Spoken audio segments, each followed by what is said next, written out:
Donc la mission principale d'Inguel, c'est de développer en fait une stratégie en développement rural sur un territoire donné et d'accompagner l'évolution de ce territoire. Donc nous, le GAEL Culturalité, son territoire s'étend sur 7 communes du Brabant wallon de l'Est, donc Jedung, Beauvechain, Hélestine, Orpjauge, Ramilly, Perouet et Incourt. Pour développer mettre en œuvre cette stratégie de développement rural, on a une multitude de projets thématiques, allant de l'agriculture à la cohésion sociale, la culture, l'aménagement du territoire, l'animation. Et on a 8 chargés de mission et une coordinatrice pour mettre en œuvre ces projets.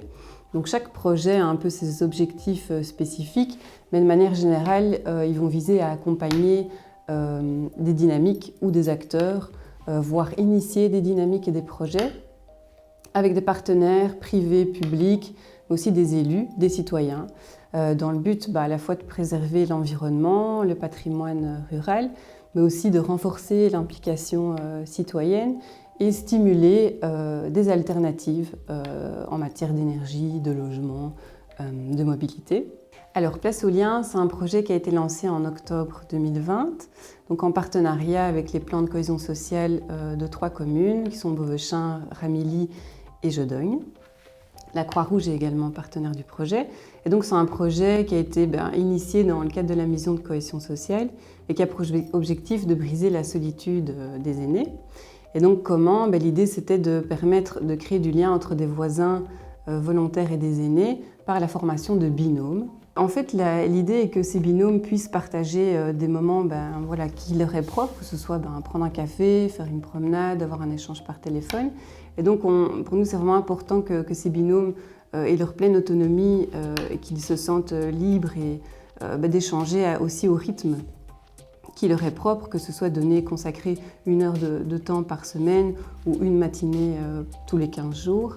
Donc pour nous, ce qui est important aussi, c'est d'accompagner ces volontaires, de continuer à maintenir ce lien, stimuler en fait ce réseau. Et donc on voudrait petit à petit mettre en place des moments d'intervision entre les volontaires pour identifier aussi quels seraient leurs besoins en termes de formation, que ce soit de formation à l'écoute, apprendre à mettre ses limites. Donc ça, c'est vraiment aussi tout un volet d'accompagnement aux volontaires qu'on va proposer petit à petit durant le projet. Alors, un souvenir, un moment important en tout cas que j'ai trouvé pendant le confinement, c'est qu'à un moment, on s'est dit c'est l'occasion en fait de lancer un peu un sondage auprès de la population pour voir quelles seraient leurs envies, leurs besoins en termes de changement pour vivre plus localement. L'intitulé c'était « Aujourd'hui et demain, quels sont vos besoins pour vivre plus localement ?» Et donc on s'est rendu compte qu'en termes de changement de comportement, les envies des citoyens allaient vraiment dans le sens des projets qu'on initie. C'était tout tourné autour de développer davantage de solidarité, de liens, l'envie de consommer de manière plus locale, voire d'être plus autonome au niveau de son alimentation, de redécouvrir aussi son environnement, son patrimoine local. Donc ça a été vraiment quand même un moment d'introspection assez important, où on a peut-être été encore plus créatif qu'à l'ordinaire, et on a pu se reconnecter aussi à nos modes de vie en fait. Et ça nous a permis de regarder l'avenir autrement, je dirais, avec une dimension peut-être encore plus locale que ce qu'on avait avant.